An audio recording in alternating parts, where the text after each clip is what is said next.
Now, I know right now, Yami fans are on high. They got, all these badass new moves from Yami. He had a really sick display and looking out like, just a monster. But I don't have the confidence that Yami won this fight. I'm not going to lie. I don't think that Dante is down. I don't think Dante is defeated. I don't think Dante is at a spot where he's going to admit superiority to Yami. I can see next chapter him getting serious and this fight really getting a lot more vicious. There's still the possibility that he'll leave of his own choice. The question will be why and what reason is he gonna pull back. I mean, there could easily be something like, oh yeah, something, he wants to reassess something, or maybe he pushes his devil powers beyond what they should be. Like maybe he's only supposed to go up to like 70%. He goes to 75%. He starts to lose control or starts to hurt his body. And something where it's his own power that it's the reason that he has to leave. Anything like that. I don't think that he's going to have to... I don't think he's going to lose Dion, because not only did he not really fight seriously up until this point, but he doesn't seem to fight seriously at all since we've got him. He seems to always be very happy, very cheerful, very playful when it comes to these battles, but also I don't know, really where he can lay it out. The dude just doesn't seem like he's trying. He doesn't seem like he's putting in the effort. I mean, he's really only used I think three spells so far. He used the Presence of the Demon King, he used the heavy infighting, and then he used the Gladiator. I know he made the swords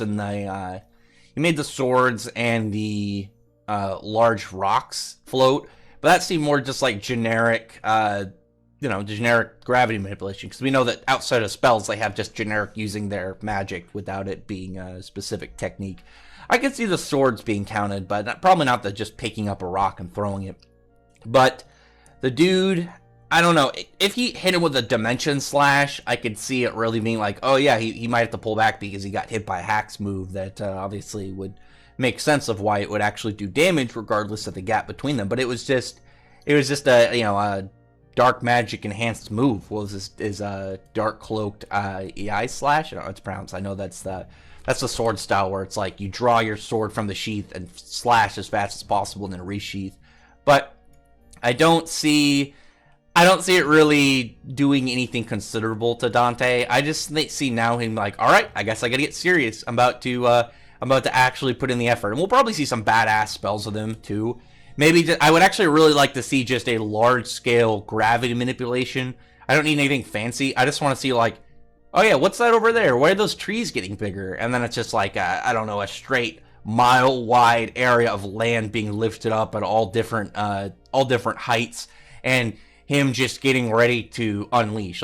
Earlier when he had when he threw those trees at Asta and skewered him at high-speed trees, that if he did that, but you see just this massive wall of trees and those crystal swords and stuff just ready to unleash, and he's just all right, I'm actually pretty pissed now, then I'll be happy. I mean, I'm pretty happy right now. I like him so far. I've as much as I like Asta and Yami, I've been more intrigued with Dante's display because he's a villain. We're gonna get more Yami, we're gonna get more Asta, we're gonna get them as long as they're the series is going. And I know Yami technically he could die, but I don't see that happening for a long time. Asta, I don't see dying. He's the main character.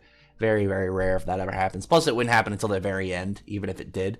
But Dante, we're getting a taste of what he can do and what he's like, and then we're probably not going to get to see him again for a while. We'll probably have a good chunk of time before we even get him, participating in the story again. So I really want to see more of what he's capable of, more of what he's putting out, and more of just in general what we're looking forward to the end fights of this arc. Because that's what I really see each of the Dark Triad getting displayed out like this, really being. We have Zeno and his display against Yuno. We have Dante with Asta and Yami, and then we have actually it'd be really cool if near the end it's not just Asta, it's Asta and Yuno, or Asta and Yami specifically, just the two of them against Dante near the end. That'd be super badass. But And then obviously Vanica and Noelle. I think they're just going to be laying them all out. So it's like, oh man, these are the people they're going to have to surpass. We're gonna see more of them way later on the line. But as of right now, we just got a taste of them. We just got the appetizer of what these guys are going to be like near the end. Because generally, when you get like the big character, you know, the big main boss of the arc, you might get a little bit of them throughout the arc, just little pepperings of it. But for the most part, you get a lot. You get the majority of it near the end, where their big fight is. I think Dante actually, for like, I'm assuming he's going to be the primary villain of this arc. He's actually got a lot of display so far, which is really unusual at the beginning of a story arc, which I like. I like that about what Tabata's doing right now. It's getting you vibed into this character, so we know what he's going to do, and then the rest of it until that big final battle will probably be more just character stuff, plot progression, stuff that relates to him and how he's assessing the story. But other than that, comment below. Tell me your thoughts are about this and what do you think's coming up. I mean, does anyone actually think that Dante's done? I don't, but I'd like to hear what other people have to say as well. And I appreciate you thumbs up the video. Thumbs up the video, rather. Mumbled there really quick. Thumbs up the video from the like button, subscribe button, and check out my other videos. But other than that, I appreciate everyone who's already subscribed, and I thank you all for listening.